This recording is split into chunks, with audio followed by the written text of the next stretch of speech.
नमस्कार बच्चों। सरदानाज क्लासेस में आपका स्वागत है। उम्मीद करती हूँ कि मेरे बनाए प्रश्नों से आपको दोहरान कार्य में परीक्षा की तैयारी में मदद मिल रही होगी। आज शेष बचे पाठों अर्थात पाठ 14 से 17 के लघु प्रश्न लेकर उपस्थित हूँ। आप इसी तरह पढ़ते रहिए तथा मेरा उत्साहवर्धन करते रहिए और जो कुछ भी नया या पाठ्यक्रम से संबंधित आपको सीखना चाहते हैं उसे कमेंट बॉक्स में अवश्य लिखें। अपने अनुभव भी शेयर करें तथा इन वीडियोज़ को अपने मित्रों के साथ भी शेयर करें ताकि उन्हें भी लाभ मिल सके, क्योंकि कहा गया है ना, परहित सरिस धर्म नहीं भाई, और परोपकार से तो बड़ा कोई धर्म है ही नहीं। इसलिए आप भी लाभ लें तथा दूसरों को भी लाभान्वित करें।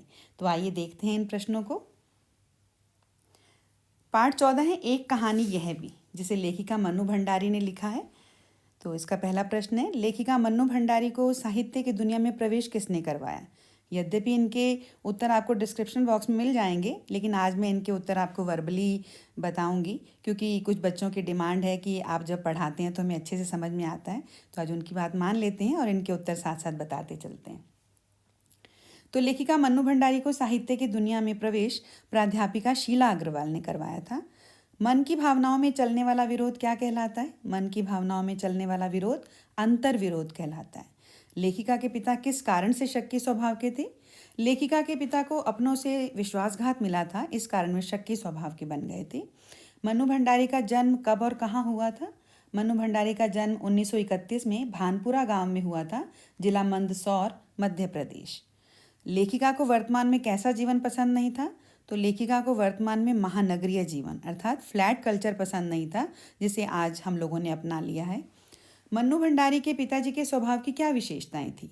यदि यही प्रश्न एक अंक का आता है तो हम इसको शॉर्ट में लिखेंगे, और अंक ज़्यादा का आता है, 2 का भी है, 3 का भी है और 4 का भी है, तो हम इसको उतना ही विस्तार करेंगे। तो उनकी कुछ विशेषताएं हैं। वे कोमल स्वभाव के थे, संवेदनशील थे, क्रोधी और अहमवादी भी थे। तो इसी को जब हम विस्तार करेंगे तो हमारा ये बड़ा उत्तर तैयार हो जाएगा। नेक्स्ट है मन्नू भंडारी द्वारा लिखित 2 उपन्यासों के नाम। तो उनके 2 मुख्य उपन्यास हैं, जिसमें पहला है आपका बंटी और दूसरा है महाभोज। प्रस्तुत पाठ किस विधा में लिखा गया है? वैसे तो ये गद्य विधा है, लेकिन गद्य विधा में भी ये है आत्मकथात्मक विधा है, जिसे हम आत्मकथ्य शैली भी कहते हैं। अपनी माँ के लिए लेखिका ने क्या संबोधन दिया है? तो अपनी माँ के लिए लेखिका ने बेपढ़ी लिखी व्यक्तित्व विहीन संबोधन दिया है। यद्यपि ये अच्छा नहीं है, लेकिन क्योंकि पाठ से संबंधित हमें वैसा ही लिखना है, क्योंकि लेखिका की माँ कभी भी किसी बात के लिए मना नहीं करती थी, अर्थात वो अपने व्यक्तित्व को नहीं पहचान पाई थी और सबका कहने को हाँ कर देती थी, इसलिए लेखिका ने ये संबोधन दिया था। आज़ादी से पहले हमारे देश में लड़कियों के विवाह के लिए अनिवार्य योग्यता क्या थी? तो उनकी उम्र 16 वर्ष और शिक्षा में वो मैट्रिक पास, 10वीं पास, और 16 वर्ष की उम्र हमारे देश में विवाह के लिए अनिवार्य योग्यता थी। लेखिका के पिता रसोई घर को किस नाम से पुकारते थे? तो लेखिका के पिता ने रसोई घर को भटियार खाना के नाम से पुकारा है। वो उनका मानना था कि रसोई घर में महिलाओं की जो प्रतिभा है वो जलकर भस्म हो जाती है। लेखिका ने किन किन लेखकों की रचनाओं को पढ़ा है? तो लेखिका ने जैनेन्द्र जी, अज्ञे जी, यशपाल जी और भगवती चरण वर्मा की रचनाओं को पढ़ा था। टूटे फूटे खंडहर क्या कहलाते हैं? तो टूटे फूटे खंडहर भग्नावशेष कहलाते हैं। नेक्स्ट है, थर्ड ईयर फिर से खुलने की खुशी लेखिका के मन में दबकर क्यों रह गई थी? क्योंकि 15 अगस्त 1947 को हमारा देश आज़ाद हो गया था और वो खुशी महान खुशी थी। उस खुशी के सामने थर्ड ईयर फिर से खुलने की खुशी लेखिका के मन में दबकर रह गई थी, क्योंकि देश आज़ाद हो गया था। लेखिका ने अपने विद्यार्थी जीवन में किस तरह के कार्यक्रमों में भाग लिया था? तो लेखिका ने हड़ताल, जुलूस, भाषण और प्रभात फेरियों में बढ़ चढ़कर भाग लिया था। नेक्स्ट है पाठ 15, स्त्री शिक्षा के विरोधी कुतर्कों का खंडन, जिसमें लेखक का नाम मैंने आप लोगों के लिए प्रश्न रखा था, लेकिन अब तो इसका उत्तर मिल ही रहा है आपको। और ये पाठ CBSE सिलेबस में नहीं है, RBSE में है, तो मुझे दोनों को ध्यान में रखकर ये बनाना था, तो इसलिए दोनों सारे पाठ हैं, लेकिन CBSE वाले इसको ना करें। पहला प्रश्न है, कालकूट का शाब्दिक अर्थ क्या है? तो कालकूट का शाब्दिक अर्थ है विष। बौद्धों के ग्रंथ का नाम त्रिपिटक। प्रगल्भ का अर्थ होता है प्रतिभावान या बुद्धिमान। लेखक ने शोक की बात किसे माना, अर्थात लेखक ने दुख की बात किसे माना है? लेखक ने दुख की बात उसे माना है जब महिलाओं को पढ़ाने की बात को लेकर माना गया कि महिलाओं को पढ़ाना उनके और उनके गृह सुख के नाश का कारण बन जाता है। आचार्य महावीर प्रसाद द्विवेदी जी, जो कि इस पाठ के लेखक हैं, ने किस पत्रिका का संपादन किया था? तो उन्होंने सरस्वती नामक पत्रिका का संपादन किया था।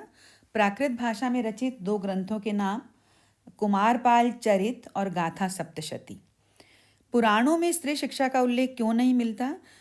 पुराणों में स्त्री शिक्षा का उल्लेख इसलिए नहीं मिलता क्योंकि उस समय पे स्त्रियों के लिए अलग से संस्थान नहीं थे, स्कूल कॉलेजेस नहीं थे, और हो सकता है कि उनके प्रमाण रहे हों लेकिन वो समय के साथ साथ नष्ट हो गए हों, इसलिए उनका उल्लेख नहीं मिलता। वेद मंत्रों में स्त्रियों का योगदान क्या सिद्ध करता है? वेद मंत्रों में स्त्रियों का योगदान सिद्ध करता है कि ईश्वर भी स्त्री शिक्षा के समर्थक हैं, क्योंकि वेद ईश्वर द्वारा रचित हैं। बौद्धों के ग्रंथ की रचना किस भाषा में हुई? बौद्धों के ग्रंथ की रचना प्राकृत भाषा में हुई। स्त्री शिक्षा के विरोधी कुतर्कों का खंडन निबंध का मूल विषय क्या है? तो इस निबंध का मूल विषय है स्त्री शिक्षा को बढ़ावा देना और शिक्षा के व्यापक अर्थ को स्पष्ट करना। नाटकों में प्राकृत बोलने को अनपढ़ होने का पर्याय मानने पर लेखक द्वारा क्या तर्क दिया गया? तो लेखक ने तर्क दिया था कि उस समय बोलचाल की भाषा प्राकृत थी, नाटकों की रचना भी प्राकृत भाषा में थी, और जब उन्हें अभिनीत किया जाता था तो प्राकृत भाषा का ही प्रयोग किया जाता था, जो कि अनपढ़ों की भाषा नहीं थी। नेक्स्ट है शिक्षा बहुत व्यापक शब्द है, कैसे? अब ये 1 अंक का है तो हम शॉर्ट आंसर देंगे, यही अगर इसके अंक बढ़ जाते हैं तो हम इसका विस्तार कर सकते हैं। तो शिक्षा एक व्यापक शब्द है क्योंकि हम जो भी सीखते हैं, पढ़ाई लिखाई तो उसके अंतर्गत है ही, चाहे हम सिलाई बुनाई सीखें, रसोई का काम सीखें, नाचना गाना सीखें, जो भी कला हम सीखें वो सब शिक्षा के अंतर्गत आता है। तो शिक्षा सीमित नहीं है, व्यापक शब्द है, तो इसको विस्तार से भी लिख सकते हैं, और शॉर्ट आंसर है कि इसमें हम जो भी सीखते हैं वो शिक्षा में ही सम्मिलित होता है। नेक्स्ट है नौबत खाने में इबादत, पाठ 16, जिसके लेखक है यतेंद्र मिश्र, जिसमें पहला प्रश्न है कि काशी को एक और किस नाम से जाना जाता है? तो काशी को आनंद कानन के नाम से जाना जाता है, जिसका अर्थ है सुख को देने वाला कानन। डुमराव गांव प्रसिद्ध होने के 2 कारण। तो डुमराव गांव प्रसिद्ध हुआ क्योंकि एक तो हमारे बिस्मिल्लाह खां ने वहाँ जन्म लिया था, और दूसरा शहनाई में प्रयुक्त होने वाली रीढ़ घास के उत्पन्न होने के कारण ये प्रसिद्ध है। नेक्स्ट है नौबत खाने में इबादत से क्या तात्पर्य है? तो नौबत खाने में इबादत में हमें नौबत खाने का अर्थ देना है कि वह स्थान जहाँ मंगल ध्वनि बजाई जाती है, शहनाई द्वारा बजाई जाती है। तो प्रवेश द्वार पर शहनाई द्वारा मंगल ध्वनि बजाए जाने के स्थान को नौबत खाना कहते हैं, और ईश्वर की प्रार्थना और अर्चना करना इबादत कहलाता है। तो जिस स्थान में हम प्रार्थना करते हैं ईश्वर की शहनाई बजाकर, वो नौबत खाने में इबादत कहलाता है। नेक्स्ट है बिस्मिल्लाह खान के बचपन का नाम क्या था? बिस्मिल्लाह खान के बचपन का नाम अमीरुद्दीन था। नेक्स्ट है अल्हम्दुलिल्लाह का सांकेतिक अर्थ क्या है? तो अल्हम्दुलिल्लाह में मात्रा हमारी यहाँ आएगी, ये नहीं। तो अल्हम्दुलिल्लाह अरबी शब्द है जिसका अर्थ है ईश्वर की प्रशंसा करना या तारीफ करना। नेक्स्ट है बिस्मिल्लाह खां और एक मुस्लिम पर्व का नाम साथ जुड़ा है, वह कौन सा पर्व है? वह पर्व है मुहर्रम। नेक्स्ट है लेखक यतेंद्र मिश्र का जन्म कब और कहाँ हुआ था? तो लेखक यतेंद्र मिश्र का जन्म 1977 में अयोध्या उत्तर प्रदेश में हुआ था। मुंह से फूंक कर बजाए जाने वाले वाद्य क्या कहलाते हैं? मुंह से फूंक कर बजाए जाने वाले वाद्य सुशिर वाद्य कहलाते हैं। नेक्स्ट है बिस्मिल्लाह खां किस संस्कृति के प्रतीक थे? तो वे मिली जुली संस्कृति के प्रतीक थे, अर्थात हिंदू मुस्लिम संस्कृति के प्रतीक थे, या हम कहें कि वे समन्वय संस्कृति के प्रतीक थे। वो हिंदू मुस्लिम में कोई भेदभाव नहीं करते थे। नेक्स्ट है खां साहब की महत्वपूर्ण जिजीविषा क्या थी? तो उनकी महत्वपूर्ण जिजीविषा थी कि वे संगीत को संपूर्णता के साथ सीखना चाहते थे और सच्चे सुर की साधना करना चाहते थे। नेक्स्ट है बिस्मिल्लाह खां को संगीत की आरंभिक प्रेरणा किन से मिली? तो बिस्मिल्लाह खां को संगीत की आरंभिक प्रेरणा रसूलन बाई और बतूलन बाई से मिली। जब वो वहाँ से गुजरते थे तो उन दोनों बहनों को गाते हुए सुनते थे, और वहीं से उन्हें संगीत की आरंभिक प्रेरणा मिली। अमीरुद्दीन को कितने वर्ष की आयु में बालाजी मंदिर में रियाज के लिए जाना पड़ता था? मात्र 14 वर्ष की आयु में उन्हें बालाजी मंदिर में रियाज के लिए जाना पड़ता था। बिस्मिल्लाह खां को कौन कौन से पुरस्कारों से नवाजा गया था? उन्हें काफ़ी पुरस्कार मिले थे, जिसमें प्रमुख है भारत रत्न, पद्म विभूषण, संगीत नाटक अकादमी पुरस्कार, और ढेरों विश्वविद्यालयों की मानद उपाधियों से उन्हें अलंकृत किया गया था। लेखक यतेंद्र मिश्र के काव्य संग्रहों का नाम लिखिए। तो उनके कुछ काव्य संग्रह हैं, जैसे यदा कदा, अयोध्या तथा अन्य कविताएं, ड्योढ़ी पर आलाप आदि। प्रस्तुत पाठ किस विधा में लिखा गया है? तो ये गद्य विधा। गद्य विधा का भी आगे जो अंग है वो है व्यक्ति चित्र कथा, क्योंकि इसमें उन्होंने बिस्मिल्लाह खां के जीवन पर पूरा पाठ लिखा है, तो ये व्यक्ति चित्र विधा कहलाएगी। नेक्स्ट है संस्कृति। शीतोष्ण से बचने के लिए मानव ने किसकी खोज की? शीतोष्ण मतलब सर्दी और गर्मी से बचने के लिए मानव ने सुई धागे की खोज की थी। संस्कृति पाठ के लेखक का नाम भदंत आनंद कौशल्यायन जी है। प्रस्तुत पाठ में न्यूटन को क्या कहा गया है? प्रस्तुत पाठ में न्यूटन को संस्कृत मानव कहा गया है। मोती भरा थाल किसे कहा गया है? तारों से भरे आकाश को मोती भरा थाल कहा गया है। किस महापुरुष का जीवन संपूर्ण जीवन मजदूरों के हक के लिए बीता? तो वे महापुरुष थे कार्ल मार्क्स। नेक्स्ट है संस्कृत व्यक्ति के कार्यों के पीछे कौन सी भावना रहती है? तो संस्कृत व्यक्ति के कार्यों के पीछे जन कल्याण की भावना रहती है। पेट भरा और तन ढका होने पर भी कौन सो नहीं पाता? तो वह बीमार व्यक्ति होता है जो पेट भरा और तन ढका होने पर भी सो नहीं पाता। लेखक ने असभ्यता की जननी किसे कहा है? असंस्कृति को लेखक ने असभ्यता की जननी कहा है। कौन डबल रोटी के सूखे टुकड़े स्वयं ना खाकर दूसरों को खिला देता था? ये महापुरुष लेनिन थे, जो बचाते तो अपने लिए थे, लेकिन परोपकार की भावना से वे स्वयं ना खाकर किसी भूखे व्यक्ति को खिला देते थे। संस्कृत व्यक्ति से लेखक का क्या तात्पर्य है? जन कल्याण की भावना से प्रेरित होकर किसी नई चीज की खोज करने वाला व्यक्ति संस्कृत व्यक्ति कहलाता है। नेक्स्ट है मनीषियों से मिलने वाला ज्ञान किसका परिचायक है? तो मनीषियों से मिलने वाला ज्ञान देश के विकास का परिचायक है। यथोचित में कौन सा समास है तो ये व्याकरण का प्रश्न, लेकिन क्योंकि पाठ में जब ऐसे शब्द आ जाते हैं तो उनका हमें अर्थ जानना जरूरी है। तो यथोचित में अव्यय भाव समास है, क्योंकि यथा इसमें अव्यय है। लेखक के अनुसार संस्कृति क्या है?